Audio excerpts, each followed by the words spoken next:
Olá, sexto ano, bom dia! Como é que vocês estão nessa manhã? Espero que bem. Pessoal, tem sido muito interessante encontrar com vocês, tá bom? Mais uma semana aqui que se inicia, mais uma semana que começa e nós vamos dar continuidade com o nosso conteúdo. Na semana passada, nosso vídeo, nós falamos um pouquinho sobre os fatores que influenciavam no clima, sobre os elementos climáticos. Na nossa live, nós fizemos a correção dos exercícios lá da semana passada. E essa semana eu queria dar continuidade, então, nesse conteúdo. E hoje, uma aula muito relacionada com a aula de matemática, porque hoje eu queria ensinar para vocês como nós podemos ler um tipo de gráfico muito usado no estudo do clima, que são os chamados climogramas. Então, hoje nós vamos aprender a ler climogramas. Eu vou mostrar para vocês o que é um climograma, como um climograma ele é construído e como nós podemos ler esse climograma. Eu vou só organizar aqui, projetar para a gente. Aí, eu não atrapalho. E aí, então, nós estamos falando sobre o capítulo 5 ainda, o capítulo de clima, vegetação e as paisagens terrestres. Se você quiser ler mais sobre climograma, onde que isso está no livro de vocês, está na página 14.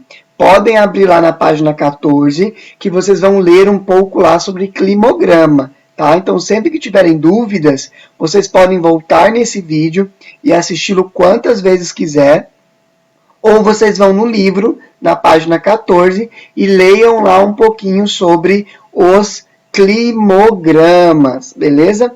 Então, o nosso assunto de hoje é os climogramas, tá? Então, vamos falar um pouco sobre climograma.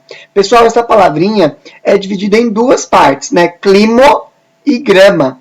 Climo vem da climatologia, né? Vem de clima, ou seja, é o estudo do clima. E o grama aqui é no sentido de número, né? de dados. Então, é dados sobre o clima. Tá? Então, nós vamos ver bastante aí sobre os climogramas. Bom, vamos lá. O que é um climograma? Pessoal, primeiro, um climograma ele é um gráfico. Então, todo climograma é gráfico. E é um gráfico que representa as características do clima de um lugar, após um longo período de observação. E é por ele, pessoal, que nós vemos a temperatura e a pluviosidade. O que é pluviosidade? É a quantidade de chuvas, tá bom? Então, o climograma ele é um gráfico, pessoal, que consegue mostrar para a gente duas coisas ao mesmo tempo. Ele mostra para a gente o quanto chove naquele lugar e qual é a temperatura naquele mesmo período. Tá? E aí, pessoal, todo o climograma, nós vamos ver, olha o desenho aí, nós vamos ver uma linha e nós vamos ver barras, tá bom? E aí, prestem atenção. A linha, pessoal, que está aí no desenho para vocês, ó, essa linha em vermelho, ela indica a variação de temperatura. Então, eu vou olhar para a linha e eu sei a temperatura. Já as colunas que estão em azul, elas medem, pessoal, a pluviosidade, ou seja, a quantidade de chuvas. E aí, presta atenção. A pluviosidade, eu vou olhar na coluna da direita. Tá vendo aí, ó, que vai de 0 a 360? Então, é de 0 a 360 milímetros. Já a temperatura, eu olho na barra esquerda, tá bom? Que aí, ó, tá de 0 a 30 graus, tá bom? Então, é assim que eu leio, que eu olho para um climograma. Então, o climograma, ele é um tipo de gráfico que me mostra duas coisas, a temperatura e a pluviosidade, beleza? Então, vamos lá. Pessoal, e como é que se constrói um climograma? Como é que as pessoas chegaram em um climograma? Bem simples, a partir de dados, pessoal, meteorológicos, tá? Então, vamos pensar esse exemplo. Nós temos aqui uma tabela, ó. Vamos pensar que é de uma cidade qualquer aqui. Essa cidade, aí nós temos 12 meses, ó. J de janeiro, F de fevereiro, M de março, abril, maio, junho, julho, agosto, setembro, outubro, novembro e dezembro. A temperatura, ela está de vermelho. A pluviosidade, ela está de azul, é o quanto choveu. E aí é bem simples, olha. No mês de janeiro, a média foi de 6 graus e a chuva de 100 milímetros. Em fevereiro, 8 graus. A chuva de 110. E assim ele foi registrando durante todo o ano. Depois, o que ele fez? Ele pegou esses dados e ele joga num gráfico. Tá? Então é bem simples. Ó. Primeiro, ele faz o gráfico da temperatura, onde o eixo, tá? O eixo Y, ele é os graus Celsius, e o eixo X aqui embaixo, ele é, pessoal, os meses do ano. Então, janeiro, fevereiro, março, abril, maio, junho, julho e assim vai. E aí ele fez, ó, janeiro, 6 graus.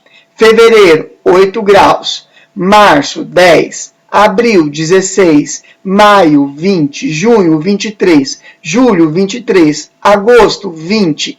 Setembro, 18. Outubro, 15. Novembro, 11. Dezembro, 8. Depois de ter marcado todos os pontos, ele liga os pontos. E aí nós temos a curva da temperatura. Mas percebam que para eu saber qual é a temperatura, eu preciso olhar na barra da esquerda, beleza?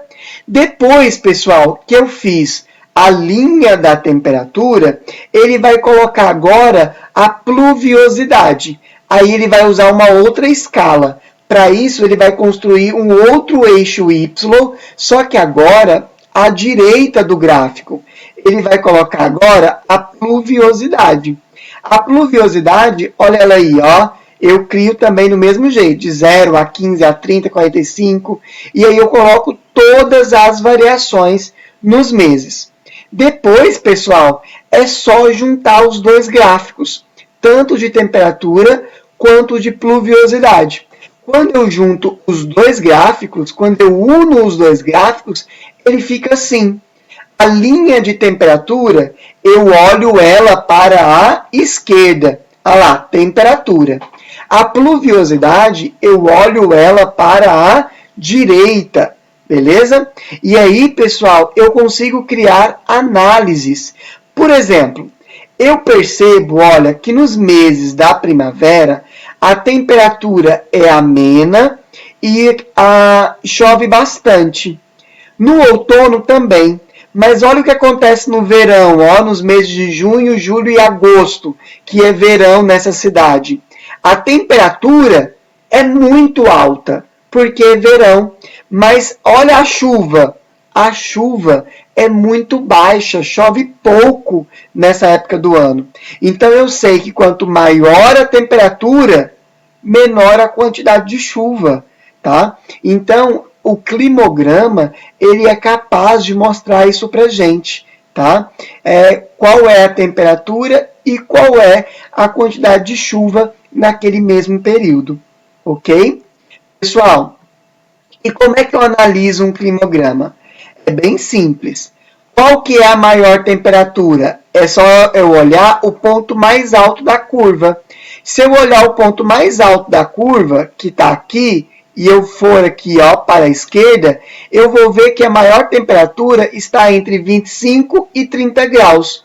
Ou seja, a maior temperatura está em torno de 27 graus. E em qual mês do ano? É bem simples. É só eu pegar aqui, ó, e eu descer, ó, no mês de julho.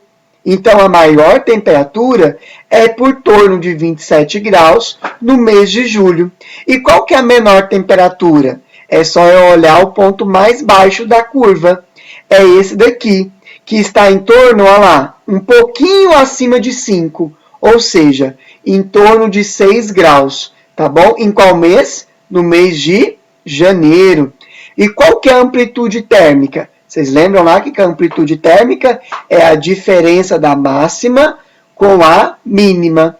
Se a máxima é 27 e a mínima é 6, então é 27 menos 6. 27 menos 6, 21. Ou seja, a temperatura nessa cidade, que é a cidade de Toledo, que fica na Espanha, ela pode variar de 27 a 6 graus, uma variação de amplitude térmica de 21 graus. Beleza? Qual que é o hemisfério? O hemisfério norte, pois as maiores temperaturas indicam a ocorrência de quê? Que no verão, não é? Chove muito pouco.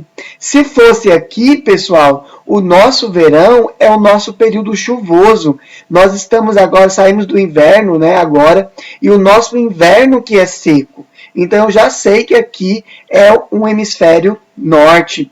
E quanto à pluviosidade? Olha, qual que é a maior pluviosidade? É só eu ver a barra mais alta. A barra mais alta é essa daqui, porque ela passou de 40. E olha que agora eu olho a coluna da direita e não da esquerda da temperatura. Então eu vejo que a barra ela passou de 40. Então a pluviosidade está em torno de 42 milímetros, que é mm. E qual que é a menor? A menor é essa daqui, ó, que é exatamente 10 milímetros nos meses de julho e nos meses de agosto. E qual que é o comportamento da chuva, então? Pessoal, a chuva, eu percebo que chove menos no período que as temperaturas são mais altas, ou seja, no verão, né? Então, qual que é o comportamento das chuvas? Eu tenho chuvas, né, menos chuva durante o período do verão. E é assim que eu faço a leitura, então, de um climograma. E agora eu posso comparar climogramas. Olha para vocês verem esse climograma do gráfico 1 e esse climograma do gráfico 2. Percebam aqui, pessoal, no climograma 1, olha a temperatura. A temperatura, ela varia muito pouco. Já as chuvas variam bastante, ó. Eu tenho desde períodos de bastante chuva com períodos de pouca chuva. No gráfico 2, a temperatura varia muito. Ela vai desde temperaturas bem elevadas até temperaturas muito baixas. E as chuvas, que são as barras, elas variam um pouco, ó. E sempre chove muito pouco nessa região. E aí, pessoal, eu posso analisar. Olha aqui, ó. No gráfico 1, a temperatura varia pouco ao longo do ano, permanecendo sempre o quê? Elevada. É uma característica da zona tropical aqui do Brasil. No gráfico 2, a temperatura ela varia bastante, ou seja, tem uma grande amplitude térmica. Isso é uma característica da zona temperada. Agora, e a pluviosidade? No gráfico 1, ela é sempre muito alta, bastante elevada e bem distribuída durante o ano. Já no 2, ocorre poucas chuvas e poucas são as variações ao longo do ano. E assim eu consigo comparar dois climogramas diferentes. E agora, pessoal, eu vou lançar um desafio para vocês. Eu quero que vocês vão lá no livro de vocês, tá? Na página 14 de vocês. E na página 14, eu vou deixar aí uma atividade para casa, tá bom? Para vocês. A atividade, pessoal, é a página 14 e a página 15. A página 14 são a análise dos climogramas. É essa página aqui, ó, rosinha, tá bom?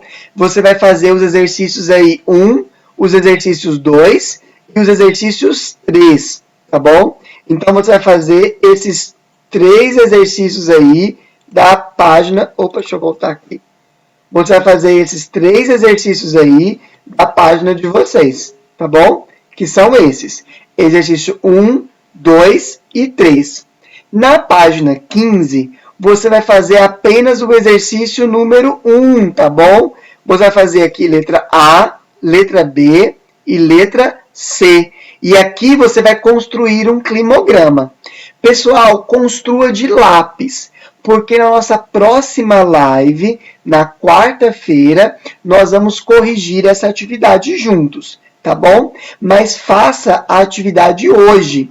Faça essa atividade, tira uma fotinha e posta para mim lá no tópico de geografia dentro do Google Sala de Aula, do Google Classroom, tá bom? Lembrando que toda atividade de vocês, elas valem nota, tá? Então não deixem de realizar as atividades e nem deixem as atividades para depois.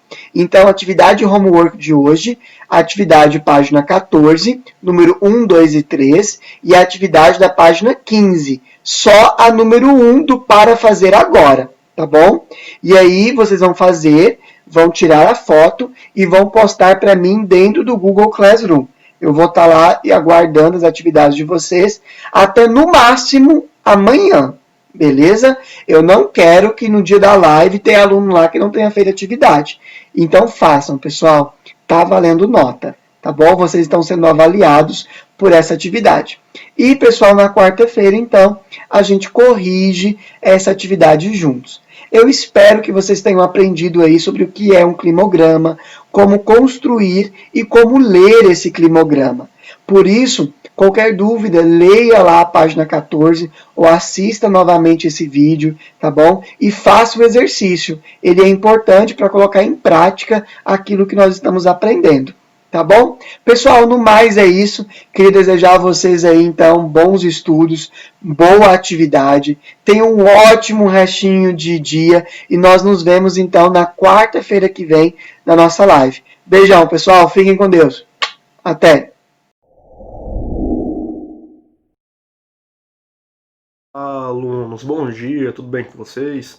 Começando aí a nossa primeira aula do bimestre, começando o novo bimestre, logo após nossas férias. Espero que as férias de vocês tenham sido boas, mesmo diante de todas essas circunstâncias que nós estamos vivendo, mas está passando, cada dia está mais perto de tudo isso se resolver, passar logo, para a gente, enfim, voltar para a nossa rotina, que com certeza tá todo mundo aí morrendo de saudades.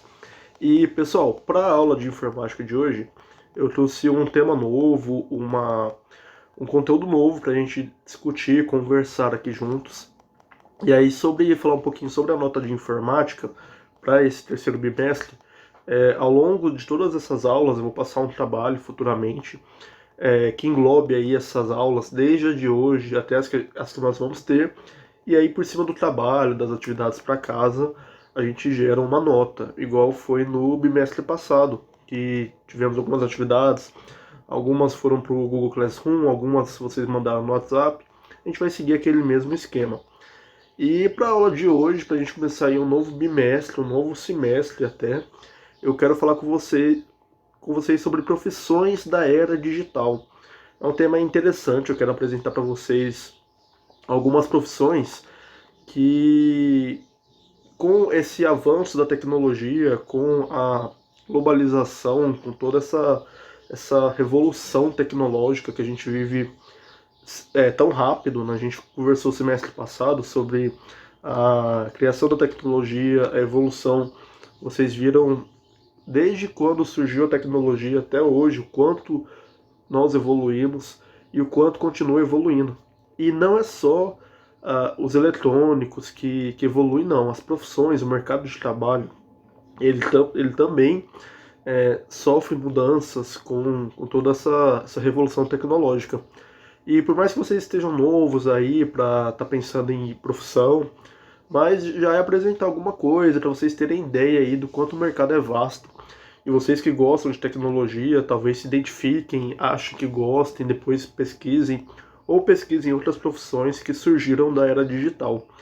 Então, com esse avanço tecnológico, algumas profissões que antes existiam deixaram de existir, seja por causa da criação de novas máquinas, algumas profissões foram substituídas por coisas automáticas, por máquinas, ou por necessidade de mudança mesmo social, a sociedade mudou, algumas profissões deixaram de existir e muitas profissões surgiram com todo esse boom tecnológico.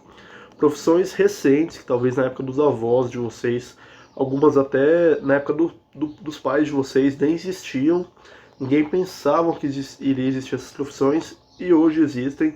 São profissões regulamentadas, são profissões com boa remuneração. E aí eu trouxe algumas que eu vou apresentar para vocês, profissões que talvez vocês nunca ouviram falar, algumas vocês já ouviram falar, tem uma que eu tenho certeza que vocês já ouviram, e aí depois vocês me contam nas redes sociais aí se vocês conhecem alguém que segue alguma dessas profissões, se vocês têm algum parente, algum amigo que exerce uma dessas profissões, ou se vocês têm vontade de, quem sabe futuramente, seguir alguma dessas carreiras. Então vamos lá, deixa eu apresentar para vocês a primeira profissão que surgiu na era digital, que não existia há um tempo atrás e surgiu agora. A primeira profissão que eu trouxe para apresentar para vocês, não sei se alguém já conhece, é arquiteto da informação. O que é o arquiteto da informação? Como diz o textinho aí, quando construímos ou reformamos um imóvel, logo lembramos da importância de um arquiteto para projetar e executar a obra. O arquiteto da informação aí tem um papel semelhante, só que na construção de sites, aplicativos ou sistemas. É uma função que tem progredido junto com a internet. É interessante lembrar que essas profissões, nesse período de pandemia, tiveram ainda mais destaques porque vocês viram quanto a tecnologia ficou em alta nesse período de isolamento, que todo mundo está em casa, ou agora não tanto, mas cresceu bastante a importância dessas profissões tecnológicas. O arquiteto da informação, na verdade, vamos pensar, o que o arquiteto normal ele faz? Ele projeta ali uma casa, ele projeta um prédio, ele faz todo o esqueleto daquela casa, daquele prédio. O arquiteto da informação faz a mesma coisa, porém com um site, com um aplicativo. Ele faz a estrutura daquele site para que o usuário consiga, quando entrar no site, consiga achar o que ele quer, consiga ter um caminho ali, não seja só um monte de informações ou uma bagunça. Então todo o esqueleto de um site é elaborado por um arquiteto da informação. Então, enquanto o arquiteto normal ele projeta ali a estrutura de um site, a estrutura de um prédio, o arquiteto da informação vem para projetar a estrutura de um aplicativo, de um programa, para que quando o usuário vai, por exemplo, no site de compra, ele consiga seguir o caminho até achar o que ele quer comprar, realizar essa compra. Então, o arquiteto da informação ele faz essa parte. Aí eu dei uma pesquisada também em média salarial para mostrar para vocês o quanto os profissionais geralmente eles ganham. Eu usei o site trampos.co, que é um site que ele pega os anúncios de vagas aí dos últimos períodos e faz uma média salarial das propostas. E um arquiteto de informação, pessoal, iniciante, ele pode ganhar de 2.000 até 6.000 reais. Lembrando que salário é uma coisa que varia muito de acordo com região, de acordo com empresa, de acordo com o profissional, mas nas vagas que são anunciadas, geralmente o iniciante ganha de 2.000 até 6.000 reais. Um arquiteto o arquiteto da informação mais avançado pode chegar a ganhar até 9.000 reais. Tem vagas de arquiteto da informação com salários que podem chegar até 9.000 reais. Então ele é responsável por essa parte aí, de gerar o esqueleto de um projeto, seja um site ou um aplicativo, para que o usuário não fique perdido, consiga localizar, que aquele site seja bem estruturado. Quando vocês entram num site grande, tá lá tudo bonitinho, você quer encontrar alguma coisa, tá lá bem escrito, você clica naquele link, ele te leva para o lugar certo. Provavelmente o arquiteto da informação fez esse planejamento. E vamos para a próxima profissão. Gestor de mídias sociais, popularmente conhecido como social media. Acho que vocês já devem ter ouvido falar. O gestor de mídias sociais ele é responsável por planejar, criar, analisar os resultados de todo o conteúdo publicado nas redes sociais. Muitas empresas, inclusive muitas celebridades, contratam gestores de mídias sociais.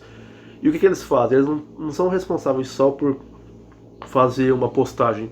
Eles têm que criar toda uma estratégia de marketing, toda uma estratégia de engajamento para que consiga ter interação do público com aquele perfil.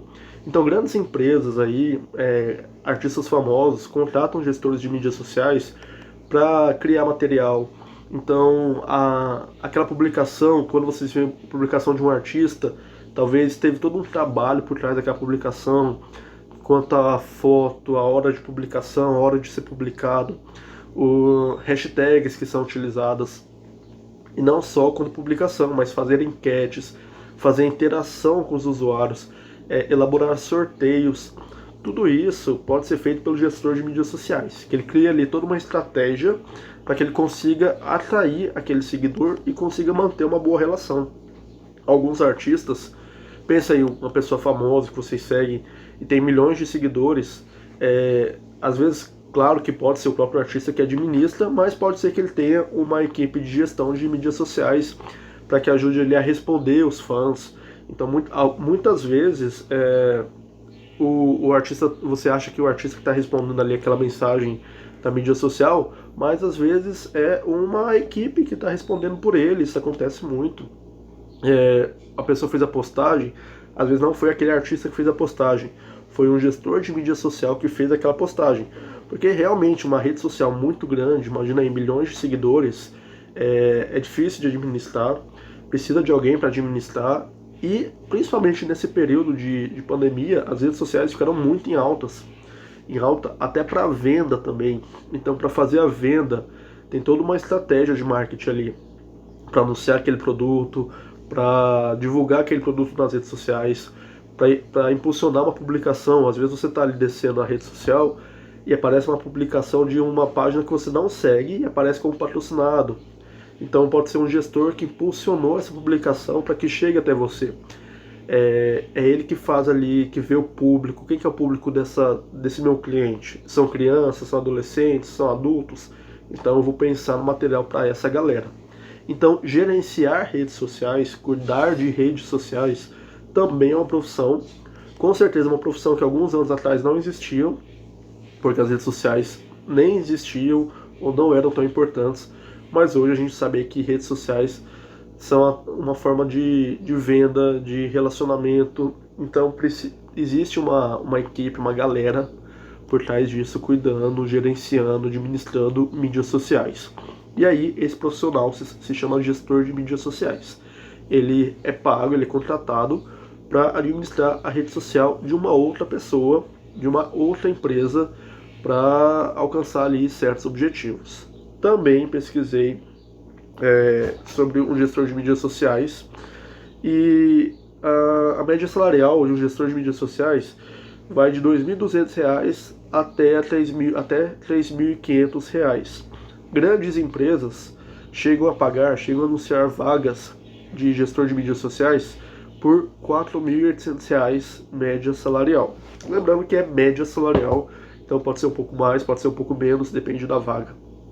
Então esse é o gestor de mídias sociais, o cara que cuida das redes sociais de uma empresa, de um artista, de uma pessoa famosa, e tem ali as metas, tem o público dele e ele faz estratégias para esse público. A próxima profissão, eu acho que a maioria de vocês conhece ou já ouviu falar, que é o famoso desenvolvedor de games. O desenvolvedor de games ou designer de games é o responsável por projetar e criar jogos para computadores, celulares, tablets e videogames. Então, o desenvolvedor de games geralmente é uma equipe. Eles são responsáveis por planejar, pensar em um jogo e fazer desenvolver todo o jogo, desde pensar nas regras que aquele jogo vai ter, até criar o gráfico, criar todo o físico, até testar o próprio jogo. Então, o desenvolvedor de games, ele é responsável por criar todo aquele jogo ali. Então, os jogos que vocês jogam foi pensado por uma galera que pensou nesse jogo, pensou nas regras, pensou no layout, pensou na imagem, como que serão os personagens, o que vai ser as regras, qual que é o público. A gente quer fazer um jogo para criança, para adolescente, um jogo para pessoa mais velha, e aí vai desenvolver, vai colocar isso no papel. E depois o papel vai passar para o computador e vai trazer para o real esse jogo. são jogos que podem ser tanto para celular, desde os jogos de celular, até videogame, computadores, etc. O desenvolvedor de games, pessoal, no Brasil, o Brasil, na verdade, ele é o quarto maior consumidor de games no mundo. Então, é um mercado promissor, é um mercado que está em alta. Tem várias escolas que oferecem cursos de desenvolvedor de games, design de games, porque o Brasil ele é um grande consumidor de games no mundo. No mundo, o quarto país onde mais se consome jogos é o Brasil. Então, aqui tem muito mercado para essa galera. É uma área em que, se você faz um jogo ali que viraliza, que explode, você ganha muito dinheiro. Imagina aí o pessoal que criou jogos como League of Legends, Free Fire, Candy Crush, que é um jogo simples de celular, mas que viralizou, todo mundo jogava Candy Crush. Então, o desenvolvedor de games é isso, ele pensa num jogo, ele pensa ali na cabeça dele como que vai ser esse jogo, pensa nas regras, desenvolve esse jogo, bota no mercado e esse jogo pode fazer sucesso ou não. Se faz sucesso, vai ser um boom, vai ganhar muito dinheiro. As empresas aí de jogos, a Riot Games, que faz vários jogos como o League of Legends, o Valorant, a empresa do Free Fire, do PUBG, são empresas aí milionárias que ganham muito dinheiro em cima desses jogos. E a tendência é aumentar, porque jogo é uma coisa que, jogo virtual principalmente, é uma coisa que tá só crescendo, só tá em alta. Na minha época, começou a se jogar, na época que eu era criança, adolescente, começou a se jogar online. Hoje em dia, as crianças já nascem jogando num tablet, já nascem jogando no celular. Eu tenho certeza que todos vocês aí jogam, já jogaram alguma coisa. Então é um mercado que está sempre crescendo, mas que exige muito estudo, muita criatividade, porque afinal de contas você tem que pensar em um jogo que não foi pensado ainda e que vai conseguir conquistar aí crianças, adolescentes, seja lá qual for seu público. E qual que é o salário de um desenvolvedor de games, de um designer de games? O salário é muito relativo, porque você pode entrar numa empresa ou você pode trabalhar por conta própria, com uma equipe, como freelancer, enfim. A média salarial no Brasil vai de 2.550, podendo chegar até 11.480 numa grande empresa. Claro que vem aí o diferencial, que se você faz um grande jogo, se você consegue criar um jogo que vende muito, que explode, que viraliza, você vai ganhar muito mais do que isso. Imagina aí a equipe que criou o Candy Crush, por exemplo, que foi um jogo que bombou, viralizou, milhões de pessoas baixavam, ainda baixam o Candy Crush. Imagina o pessoal que criou o League of Legends, o pessoal que criou o Dota. Então, o salário vai de 2.550 a 11.480, sendo que se você faz um grande jogo, um super jogo que conquista aí a galera, com certeza vai ganhar muito mais do que isso. E é uma profissão que exige muito estudos, porque tem que saber de programação, tem que saber de lógica, tem que entender de mercado de games. Então, para quem tem interesse aí, já vai se dedicando agora. Eu sei que vários alunos acham super legal, então a hora de começar os estudos já é agora. Então, é uma profissão de desenvolvedor que há uns anos atrás não existia, hoje existe e está muito em alta, está muito em ascensão. E a última profissão que eu trouxe para vocês, a imagem aqui tá só para a gente ler aqui o textinho, vou mudar a câmera. A outra que eu trouxe é designer de aplicativo, que é projetar e desenhar como o aplicativo será. E é função do designer de aplicativo. O designer tem o desafio de projetar os gráficos e o conceito geral para novos aplicativos e para as atualizações, sempre de forma criativa e de fácil usabilidade. Aplicativos é uma coisa que está mais em alta do que nunca. Hoje em dia existe aplicativo para tudo, ou quase tudo. E tem uma galera aí, tem os profissionais que são responsáveis por pensar nesses aplicativos e desenvolver esses aplicativos. Então, todo mundo aí tem um celular aí lotado de aplicativos. Todo mundo que tem um celular geralmente é lotado de aplicativos.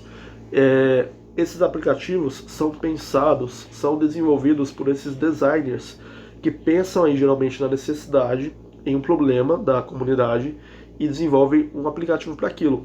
Por exemplo, uma coisa besta como o hábito de tomar água. Tomar água é algo muito importante, só que a maioria das pessoas costuma esquecer de tomar água. Uma galera aí, uma turma de design de aplicativos, pensou, viu esse problema, falou, nossa, no geral a comunidade, as pessoas esquecem de tomar água. Vamos desenvolver um aplicativo que lembra as pessoas de tomar água?